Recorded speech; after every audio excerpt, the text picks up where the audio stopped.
আমি পিয়ালি। তো আজকে আমি বেশ কিছু ভালো উপন্যাস নিয়ে কথা বলবো, যেগুলো আমি এই বইটা থেকে পড়েছি, এই পূজাবার্ষিকী 1422 পত্রিকা থেকে পড়েছি। যেইগুলো হয়তো যদি কারোর কাছে এই পত্রিকা থেকে থাকে তো আমি বলবো অবশ্যই এখান থেকে পড়তে পারে সে, আর যদি না থেকে থাকে হয়তো আনন্দতে পেয়ে যাবে। আমি শিওর নই, তবে মনে হয় এই পত্রিকাগুলোতে যে উপন্যাসগুলো বেরোয় সেগুলো সবই আনন্দতে বই আকারে পাওয়া যায়।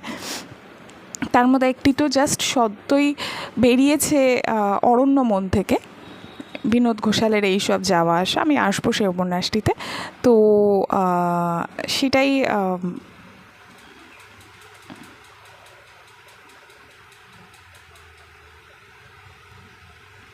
তো এবার আমি উপন্যাসগুলো নিয়ে একটু কথা বলবো। তো প্রথম যখন আমি এইসব যাওয়া আসা বললাম, আমি এইসব যাওয়া আসা দিয়েই শুরু করতে চাই, কারণ আমি ওই গল্পটা দিয়েই শুরু করেছিলাম। তো এই উপন্যাসটি মূলত এখানে অনেকগুলো চরিত্র দেখানো হয়েছে। প্রথম হচ্ছে যে সাটু বলে একটি ছেলেকে দেখানো হবে। এবার এই সাটু ছেলেটি অটো চালায়, কিন্তু সাটুর মা ছোটোবেলায় তাকে ছেড়ে দিয়ে অন্য মানুষের সাথে চলে গেছিলো। এবার তারপর থেকে তার মায়ের ব্যাপারে একটা ট্রমা তৈরি হয়, এবং তারপর সে কীরকম হয়ে যায়, কেন সে মেয়েদেরকে দেখলেই খুন করতে চায়, তার বান্ধবী কীরকম, এবং সেই জায়গা দিয়েও একটা সমাজের জায়গায় কোথাও লেখক এখানে আসতে চেয়েছে। এই যে উপন্যাসগুলো নিয়ে আমি আলোচনা করব, এগুলো প্রত্যেকটার মধ্যেই ভীষণ সুন্দর একটা সামাজিক বার্তা আছে, কিছু কিছু ভীষণ সুন্দর জায়গা আছে, যেগুলোর জন্য আমার মনে হয়েছে যে উপন্যাসগুলো পড়তে সবার ভালো লাগবে ভীষণভাবে। এবার এই সাটু ছেলেটি যার সাথে প্রেম করে সে খুব একটা দেখতে সুন্দর নয়, কিন্তু তার সমস্ত সুন্দর মেয়ে দেখলেই মনে হয় তাকে একটা কাউকে খুন করতে হবে। এইটা দিয়েই গল্পের শুরু। এরপর আসছে হচ্ছে ঈশানের চরিত্র। হচ্ছে ঈশান প্রচুর বান্ধবী আছে ঈশানের। ঈশান যাকেই ভালো লাগে তার সাথেই একটা সম্পর্ক ঠিক নয়, একটা তাকে ফিল করানোর চেষ্টা করে যেন তাকে সে খুবই ভালোবাসে, সে খুবই গুরুত্বপূর্ণ একটা মানুষ, সে খুবই সুন্দরী একটা মানুষ, এরকম একটা ফিল করানোর চেষ্টা করে। কিন্তু শেষ পর্যন্ত কী দেখা যায়, ঈশানের কারোর সাথেই কেন সম্পর্ক ঠিকমতো হচ্ছে না, বা ঈশান কেন একটা টাইমের পরে সবার থেকেই একটা আগ্রহ হারিয়ে ফেলছে, এই জায়গাটাকে ভীষণভাবেই এখানে তুলে ধরা হয়েছে, যে ঈশানের জীবনে কী এসেছিলো বা তার কী ঘটনা। এরপর আসছে হচ্ছে পামেলা বলে ঈশানেরই একটা গ্রুপ আছে। এবার ওরা সবাই ক্রিয়েটিভ লোক, মানে ভীষণভাবে ঈশান ভালো ছবি আঁকতো, তার ছবি আঁকা হঠাৎ করে কেন বন্ধ হয়ে যাচ্ছে, তার বন্ধুদের জীবন সেখানে উঠে আসছে, তার বন্ধু পামেলা কেন সুইসাইড করতে যাচ্ছে। তো এই নিয়েই লেখক লিখতে চেয়েছেন যে কোথাও এইসব যাওয়া আসা থেকে যায়, কোথাও যেন নেচারের সাথে উনি তুলনা করেছেন, যে কিন্তু প্রকৃতি যেখানে আছে সেখানেই থেমে দাঁড়ায়। মূল বিষয়বস্তু এই জায়গাটাকে নিয়েই প্রত্যেকটা মানুষের জীবন ঘুরে ফিরে এসছে, এবং সেখানে ঈশানের প্রতিবাদ তার ছোটোবেলায় বড় হয়ে ওঠা একটি গাছকে নিয়ে দেখা যাবে, যেখানে তার প্রত্যেকটা অনুভূতি কোথাও চেঞ্জ হতে থাকলেও সেই গাছটির প্রতি অনুভূতি কোথাও চেঞ্জ হচ্ছে না। এখানে আমি দুটো পার্সপেক্টিভে যে জায়গাটাকে দেখেছি। এক হচ্ছে যে অনেকেই আমরা লক্ষ্য করলে দেখতে পাবো যে পাহাড়কে ভীষণ পছন্দ করে, ঠিক আছে, তারা সবসময় পাহাড়ের ব্যাপারে ভীষণ রোম্যান্টিসাইজ করে, পাহাড়কে পেতে চায়, কিন্তু তাদের আমি লক্ষ্য করে দেখেছি যে অনেকেরই ব্যক্তিগত জীবনের ক্ষেত্রে কিন্তু তারা সেই অ্যাটাচমেন্ট বা সেই ভালোবাসাটা দেখাতে পারছে না, তারা ভীষণই চেপে রাখছে তাদের ইমোশনস। তারা সবসময় চাইছে উল্টো দিকের মানুষটাই সমস্ত এফোর্ট দিক, উল্টো দিকের মানুষটাই সমস্ত কিছু করুক, তাদেরকে যেন বিশেষ কিছু না করতে হয়, ঠিক আছে। তো অনেকেরই আমি লক্ষ্য করে দেখেছি এই জায়গাটা, যারা ভীষণ নেচারকে নিয়ে ফিলোসফাইজ করে বা রোম্যান্টিক দেখায় বা নেচারের প্রতি ভীষণ কমিটেড দেখায়, তাদের মধ্যে কিন্তু এই এই জায়গাগুলোর অভাব থাকে। এবার শুধু নেচার নয়, অনেক অ্যানিম্যালের ওপরেও দেখায়। কখনো আমরা যদি এমন কিছুর ওপরে মানে আমার কোথাও এটা লেগেছে যে মানুষের মধ্যে এমন একটা দিক আছে বা থাকে অনেক সময়, যেখানে মানুষটা নিজের যে দ্বন্দ্বগুলো সেগুলোকে এড়িয়ে যাওয়ার জন্য, হয়তো তাকে সবাই বলে এসছে সে কমিটেড নয়, সেই সম্পর্কে খুব একটা গিভিং নয়, সে সমস্ত সম্পর্ক থেকে পালাতে চায়, বা সে হয়তো খুব স্বার্থপর, এই জায়গাগুলোকেই কোথাও একটা ভুল প্রমাণ করার জন্য তারা কোথাও এই তাদের নিজেদের যেই জিনিসগুলো তাদেরকে মানুষ বলে সেই জায়গাগুলোকে নিয়েই তারা দেখাতে চায় যে তারা নেচারের সাথে কতটা যুক্ত, বা নেচারকে তাদের কতটা ভালো লাগছে, বা পশু পাখিকে কতটা ভালো লাগছে, বা বাচ্চাদের কতটা ভালো লাগছে। এই জায়গাগুলো তারা দেখাতে চায়। তার একটা কারণ, এই জায়গাগুলোর দিক থেকে কখনো কোনো প্রতিবাদ আসবে না, এই জায়গাগুলো কখনো প্রশ্ন করবে না, এই জায়গাগুলোকে ভালোবাসলে কোনো কমপ্লিকেশনস আসবে না, দ্বন্দ্ব আসবে না। তো সেই কারণে এই জায়গাগুলোকে তারা কোথাও ঢাল হিসেবে ইউজ করে। ব্যক্তিগতভাবে আমার মনে হয় না তারা হয়তো এতটাও নেচার ভালোবাসে। যারা সত্যিই নেচার ভালোবাসে তারা কিন্তু দেখানোর চেষ্টা করে না, তাদের ভেতরে থাকে সেই জায়গাটা, এবং তাদের দেখানোটাও হয়তো খুব অন্যরকম হয়। আমি এটা এই কারণেই বললাম, কারণ ঈশানের চরিত্রটা দেখতে দেখতে আমার মনে হচ্ছিল যে এরকম কিছু মানুষ আছে যারা নেচারের উপরে খুব ইমোশন দেখায়, খুব কিছু দেখায়, কিন্তু তার একটা কারণ বোধহয় দুটো কারণ হতে পারে। এক হচ্ছে যে সেটা তাদের দেখানো, আসল নয়। তাদের কিছু মানুষের জায়গাকে ভুল প্রমাণ করার জন্য তারা ওরকম একটা দেখাচ্ছে যে তারা আসলে ভালো, সেই মানুষগুলোরই কোথাও সমস্যা আছে বলে তাদেরকে বুঝতে পারছে না, এরকম একটা কিছু প্রতিপন্ন করতে চাইছে।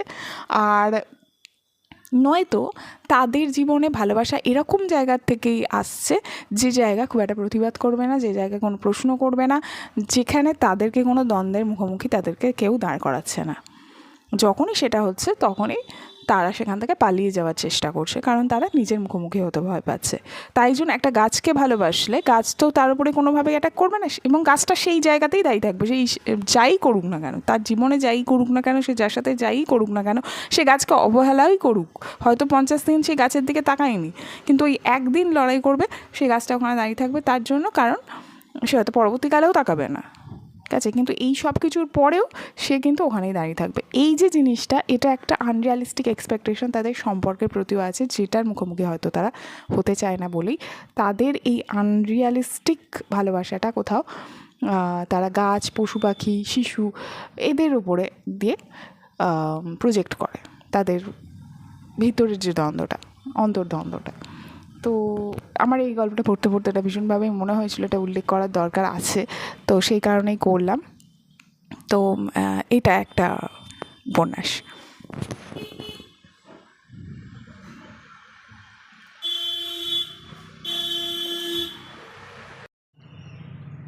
আচ্ছা, এর পরের উপন্যাস হচ্ছে জীবন অথবা সৌরভ মুখোপাধ্যায়ের লেখা। এই উপন্যাসটি পড়তে গিয়ে আমার যেটা লেগেছে, এই উপন্যাসটাও ভীষণ ভালো ছিল, এবং সৌরভ মুখোপাধ্যায়ের লেখা আমি মনে হচ্ছে যেন আমার ভীষণ পছন্দের হওয়া শুরু হয়েছে। সৌরভ মুখোপাধ্যায়ের কোনো লেখা, ছোটো থেকে বড় কোনো লেখাই আমার খারাপ লাগে না। তো ওনার লেখা আমি আরও এক্সপ্লোর করতে চাই। আমার এর মধ্যেই বেশ কিছু লেখা পড়া আছে, যেমন কবিরাজ দাদুর ডায়েরি, ছোটো গল্প যেমন পড়েছি আমি, তাছাড়াও কিছু কিছু আছে উপন্যাস, যেমন সম্ভবত রিসেন্টলি একটা কিছু উপন্যাস পড়েছিলাম, আমার নামটা এখনই মনে পড়ছে না, সেটাও আমার বেশ ভালো লেগেছিলো। তো এইখানে যে জায়গাটা দেখানো হয়েছে, এখানে হচ্ছে যে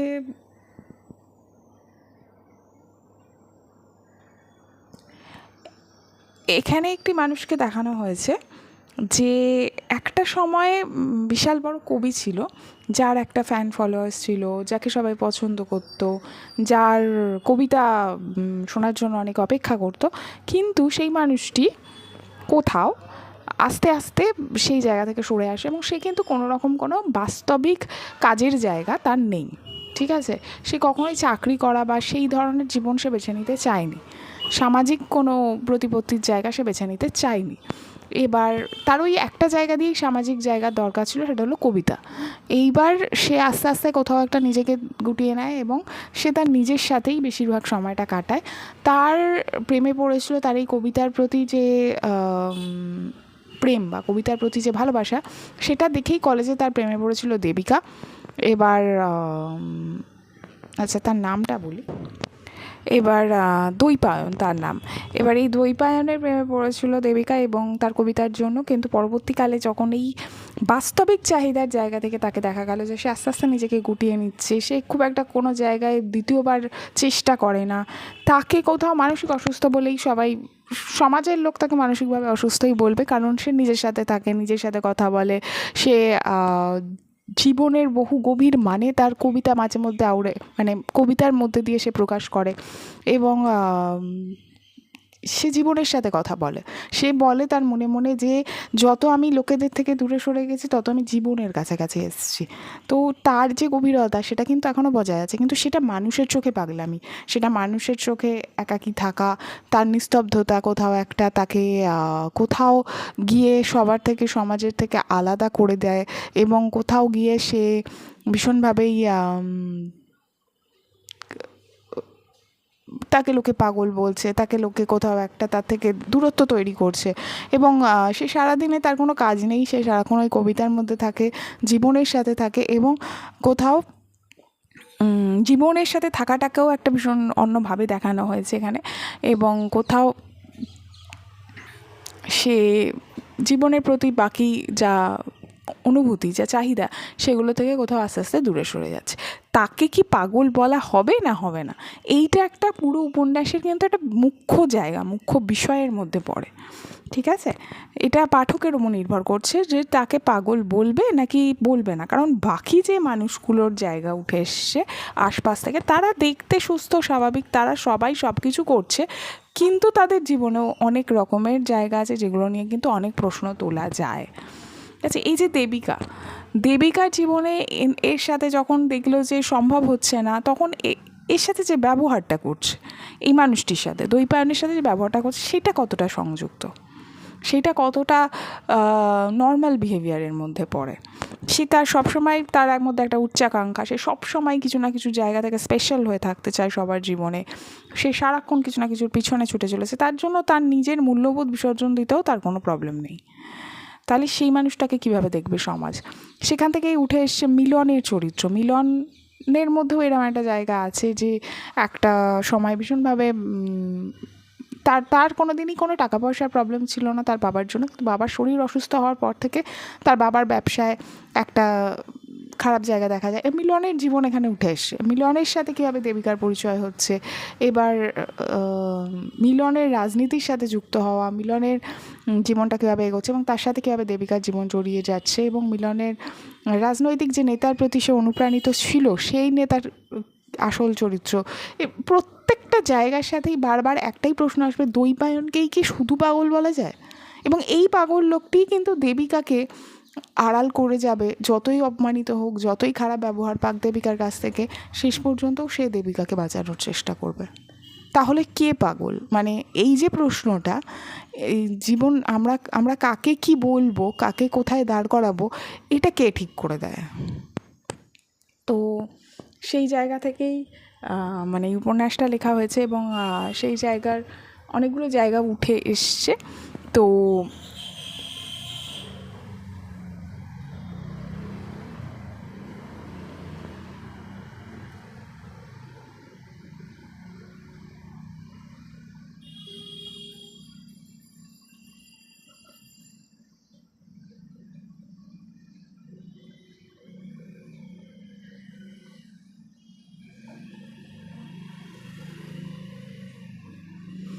এই একটা উপন্যাস, এটা আমার ভীষণ ভালো লেগেছে। মানে এটাই আমার সবথেকে বেশি ভালো লাগে, এই তিনটের মধ্যে এটা সবথেকে বেশি ভালো লেগেছে। তো এইটা হয়তো আমার মনে হয় এটা আনন্দ পাবলিশার্স থেকে প্রকাশিত। যদি আমি পাই পরে কোথায় থেকে প্রকাশিত হয়েছে বইটা, আমি নিশ্চয়ই এটা কোনো সময় কোথাও উল্লেখ করব। এই বইটা আমার ভীষণ ভালো লাগার একটা বই, মানে এই উপন্যাসটা। আচ্ছা, এর পরের উপন্যাস হচ্ছে অভিজিৎ চৌধুরীর লেখা ধর্মান্তর। ঠিক আছে, এবার এই ধর্মান্তর উপন্যাসে উঠে এসছে এমন একটা সময়কাল যখন রামকৃষ্ণ, তারপরে মাইকেল মধুসূদন দত্ত, বিদ্যাসাগরের সময়কালটা উঠে এসছে। ঠিক আছে, সেই সময় যখন ধর্ম পরিবর্তন করে নিচ্ছে, অনেক মানুষই হিন্দু থেকে খ্রিশ্চান ধর্মে চলে যাচ্ছে, সেই সময়কালে মানুষের অবস্থান, কিভাবে ধর্ম পরিবর্তন করা হতো, কেন কোন যুক্তিতে ধর্ম পরিবর্তিত হতো, এবং মাইকেল মধুসূদনের অনেকগুলো জায়গা এখানে দেখতে পাওয়া যায়। এবং সবথেকে বড় কথা, ধর্মকে এখানে যেভাবে ব্যাখ্যা করা হয়েছে জীবনের সাথে, ধর্মকে শেষ অবধি যারাও ধর্ম পরিবর্তন করছে, এই মাইকেল মধুসূদন দত্ত হোক বা আরও কেশবচন্দ্রের কথা এখানে এসছে, ভীষণ উল্লেখযোগ্য একটা নাম, যে মানুষটা অনেক কিছু করে গেছে আমাদের সমাজে, কিন্তু তার নাম হয়তো সেইভাবে কেউ মনে রাখে না। তো সেই মানুষগুলোর জায়গা থেকে ধর্মের ব্যাপারে তারা কি বলছে, ধর্মের যে গোঁড়ামি, হিন্দুত্বের যে গোঁড়ামি, সমস্ত কিছু জায়গা থেকে যে মানুষটা মানে এই মানুষগুলো কি করে গেছে, কি বলে গেছে, কীভাবে জীবনকে ধর্মের বাইরে গিয়ে উপলব্ধি করতে বলে গেছে, এবং আলটিমেটলি যারা ধর্ম চেঞ্জ করছে তারাও কিন্তু ধর্মের খুব একটা গোঁড়ামির মধ্যে যেতে চাইছে না। তারাও চাইছে সেই শান্তির জায়গাটা, সেই জায়গাটা যেটা তাদের ধর্ম তাদেরকে দেবে। ধর্ম মানে যে অ্যাট্রিবিউটস, একটা মানুষের গুণ, সেই জায়গায় নিয়ে যাচ্ছে কোথাও মানুষের জীবনকে। তো এবং রামকৃষ্ণের ব্যবহার, রামকৃষ্ণের কথা, রামকৃষ্ণের জীবন, সমস্ত জায়গাগুলো ভীষণ সুন্দরভাবে এখানে দেখানো হয়েছে। তো এটাও একটা ঐতিহাসিকের মধ্যে ভীষণ ভালো উপন্যাস, যেটা আমার মনে হয়েছে। তো এই ছিল আমার পড়া বেশ কিছু ভালো উপন্যাস, এবং আমার মনে হয় এগুলো সবই আনন্দ থেকে, এইসব যাওয়া আসা তো অরণ্যমন থেকে বেরিয়েছে। আমার মনে হয় বাকি দুটো আনন্দ পাবলিশার্স থেকেই বেরিয়েছে হয়তো, আমি জানি না, বা অন্য কোনো পাবলিশার্স থেকে বেরোতে পারে। কিন্তু আমার মনে হয়েছে এই তিনটে উপন্যাসই খুব ভালো উপন্যাস, এবং সবার পড়তে বেশ ভালো লাগবে।